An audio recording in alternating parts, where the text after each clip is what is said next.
وَالَّذِينَ يَقُولُونَ رَبَّنَا هَبْ لَنَا مِنْ أَزْوَاجِنَا وَذُرِّيَّاتِنَا قُرَّةَ أَعْيُنٍ. This is the dua of this ummah today. Let me tell you something, guys. I've traveled not that much, but I've traveled enough. I've seen enough of the ummah to be able to make some observations. The crisis of the ummah is not economics, it's not politics, it's not education, it's not corruption. That is not the crisis of the ummah. The crisis of the ummah is that the family unit is being destroyed. People don't know how to raise their kids anymore. People don't know what it means to be parents anymore. Husbands don't know what it means to be a husband anymore. Wife doesn't know what it means to be a wife anymore. Children don't know what it means to be children anymore. That is being destroyed by the modern context we live in. And when we learn this dua, we learn that one of the things that will protect us, will save us, save our ummah, is that we protect our family. We protect that unit. The biggest priority the parents in this room have, the biggest priority you have is the Islam of your children. What will they do when you're gone? Are they only making salat because you're standing over there? Or are they making salat because you've been able to put the taqwa of Allah in their hearts? Yaqub alayhi salam is dying. He's dying. And he looks at his children and says, مَا تَعْبُدُونَ مِن بَعْدِي أَمْ كُنْتُمْ شُهَدَاءَ إِذْ حَضَرَ يَعْقُوبَ الْمَوْتِ إِذْ قَالَ لِبَنِيهِ مَا تَعْبُدُونَ مِن بَعْدِي. He's dying and he looks at his children and says, what are you going to worship after I'm gone? While I was here, you used to pray. You used to worship Allah. You used to make dua to Him. But I'm leaving. What are you going to do after I'm gone? What are you going to do? That's tarbiyah. This dua, our Master, give us the gift. Hab lana. Give us the gift. Not atina, not a'tina. Right? It's hab lana, from hiba. From hiba. And hiba in Arabic means a gift that you didn't expect. Ya Allah, give us the unexpected, undeserved gift. What gift? Min azwâcinâ wa zurriyyâtinâ kurrate a'yun. From our wives and our husbands and our children, give us what makes our eyes so happy that it makes us cry. Kurrate a'yun. It cools our eyes. You know what that means? It makes you so happy you want to cry. When you listen to your child recite Quran, and they love reciting Quran, then it makes you so happy you want to cry. When you look at your wife and how she's raising your children, it makes you so happy you want to cry. When she looks at the husband who wakes up his children for Fajr and takes them to the masjid, she wants to cry. She's so happy. Our husbands cry and our wives cry, but they don't cry because they're happy. They cry for other reasons. You know, we are asking Allah for tears of joy. We want to be so happy with our family. How are we going to do that? Right now, every day you go home, you fight with your wife, man. Every day you go home. It's like, why were you so late? Why are you asking me? You always ask me. Don't you know there's traffic? Look outside the window. And you start every day. And then you're so angry, then you look at the child and he's like, why are you playing with a toy? Why do you look happy? We don't have happiness here. Where's your homework? And the kid's like, I didn't get any homework. You know, why not? I'm going to complain to your school. You know, God, this is not kurrate a'yun. There are people who come to the masjid for salat, and salat is supposed to give you peace. It's supposed to make you calm. It's supposed to settle you down. And then they go home and there's a tornado that walked into the house. Oh, children hide under the bed. You know, the wife gets off the phone. She's like, you know, you cannot be the reason for your family to be afraid of you. You should be a reason for your family to be overjoyed. Your children should they should run to you and hug you when you come home. That's the relationship you should have with your children. And while I'm on this topic, 20 years ago, 30 years ago, 40 years ago, parenting was different. Now it's not the same. You cannot afford to be, I'm talking to the fathers here, you cannot afford to be authorities over your children. You cannot afford that. You have to be friends and authorities with your children. Our fathers were not friends with us. They were authorities. We didn't slap our dad on the back and say, hey dad, let's go play some basketball, let's play some football. We didn't do that. Abba Kimon Baba, Abba Jan, you sit straight. Assalamu alaikum. You get their shoes. That was 20 years ago, 30 years ago. Your kids don't do that. And they won't. We're living in 2013, brothers and sisters. We have to accept reality. Our children are exposed to a lot of things. It doesn't matter if you're in the Muslim world or anywhere else. Ihtiram will remain. You have to respect your parents. But our children, the only one who will give them the love of Islam is you. And you will not be able to give it to them if you're only an authority. If you only yell at them and tell them what to do, but you're not their friend. Every father here should know and master the video games your children play. You should be better at, if you're letting your kids play video games, first of all, that's a problem. But if you are letting them play and you're not going to let them stop, then you better play with them. Then you better be sitting there playing with them. You don't go watch the news. You're not going to change the world. Okay? You've watched enough news. Believe me, and nothing has changed. You need to know whether the stock market went up or down. You don't even care about stocks, man. Why are you watching the news? It has nothing to do with you. Listen to it in the car, when you're in the car. Don't come home and watch TV. Don't come home and watch the news. Come home and play with your kids. Do homework with your kids. Talk to your kids. Take your kids to the masjid. Do that with them. Make your kids love you. I tell you, I'm telling you, if the fathers don't do this, we will lose this ummah. We will lose our next generation. I am telling you. I'm guaranteeing you. This is the real problem. I cannot come from America. Sheikh Mufti Min cannot come from, all of different places in the world. And they come and they sit here and they give you a dars. We can only help a little bit. We can only help a little bit. The real change that will come in your child's life will come from you. Will come from you. رَبَّنَا هَبْ لَنَا مِنْ ezvâcinâ وَذُرِّيّâtinâ kurrate aydınlığı. And now let me talk to the sisters for a little bit. Sisters, you're stuck with your husband. Stop being angry. Accept it. And try to love your husband. Try to make your husband happy. Because believe me, if he gets even a little bit happy, you will be really happy. I'm telling you, right now you say, I'm angry, why should he be happy? I know you. I know. I've talked to enough of you. I know. He doesn't care about me, why should I care about him? And he thinks the same thing. She doesn't care about me, why should I care about her? You start. You be nice to him. You smile at him and he'll get all shocked. Like, why are you smiling? What? Is everything okay? Is your mother here? Is that You have to be nice to your husband. Don't dress up when you go to a wedding. Dress up for your husband. Even if you have 4 kids, it doesn't matter. Dress up for your husband. There's enough shaitan and fitna outside. So your husband should find beauty in you, not anywhere else. You should compliment your wife. You should say nice things to your wife.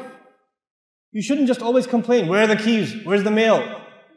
Did you get the groceries? Did you do this? Oh, you didn't do anything. Oh, you don't listen to me.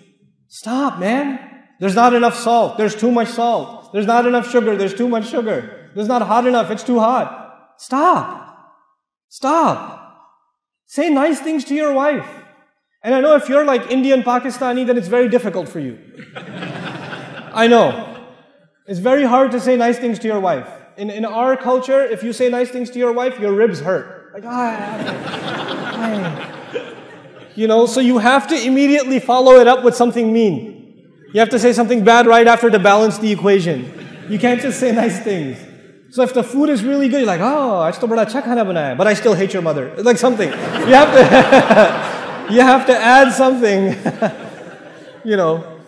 But don't try to be, this is the dua. We are asking Allah to give us so much happiness from our wife and our husband and our children that it makes us want to cry out of joy. How will that happen? You cannot ask Allah for something and not make any effort yourself. It doesn't work that way. You cannot say, Rabbi ja'alni muqimas-salati. Ya Allah, make me establisher of the prayer. And you're lying down in bed, adhan's going on, you're like, Rabbi ja'alni muqimas-salati. Allah is not going to send you angels that carry you and lift you to the salat and then they make you make ruku and get you back up. You got to get up yourself, man. You make dua and you make some effort yourself. You're not going to make dua and all of a sudden your wife will start loving you. No, you have to show her love too. You have to do that. You have to make some effort in the house. I am telling you, this is the work of the ummah today. Fixing the family. fixing the family. And when our children see that the husband and wife are fighting with each other, they slip through the cracks. So they get in trouble with the mother, they run to the father. When they get in trouble with the father, they run to the mother. And they know they can do whatever they want that way. Because they know father and mother don't like each other. When father and mother are a team, oh man, then they got nowhere to go. You go to mom, mom's like, okay, hold on, let me call your dad, let's talk about this together. Oh, no. I was hoping we could discuss this by ourselves without getting father involved. No. You know? This is هَبْ لَنَا مِنْ أَزْوَاجِنَا وَذُرِّيَّاتِنَا قُرَّةَ أَعْيُنٍ. And why should we do this? Why should I care so much about raising a good family, being a good husband?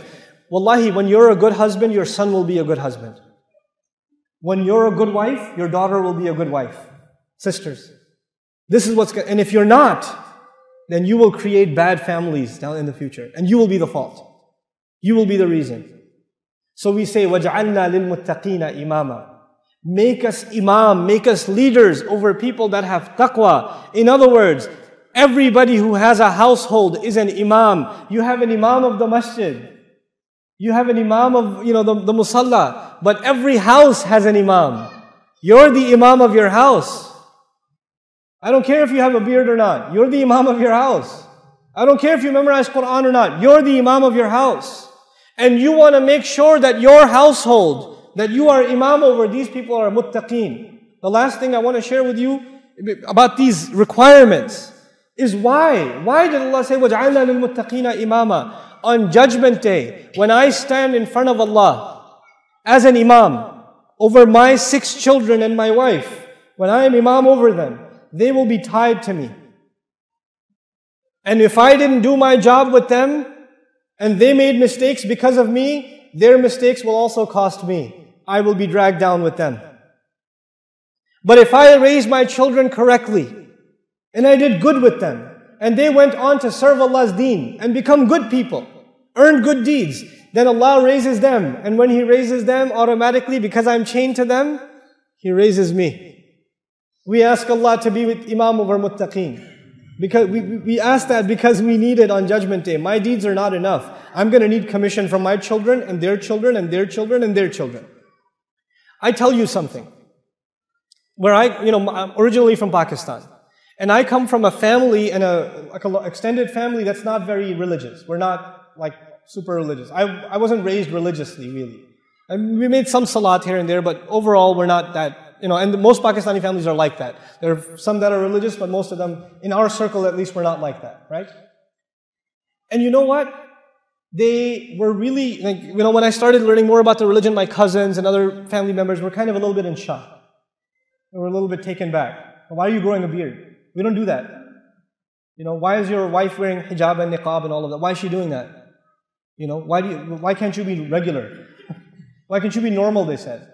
Right? Because normally, women don't wear hijab and it's all good. And the men are the way they are, and salat, if once in a while is fine. No big deal. You go to a wedding by Asr time, Maghrib, Isha go by, nobody cares.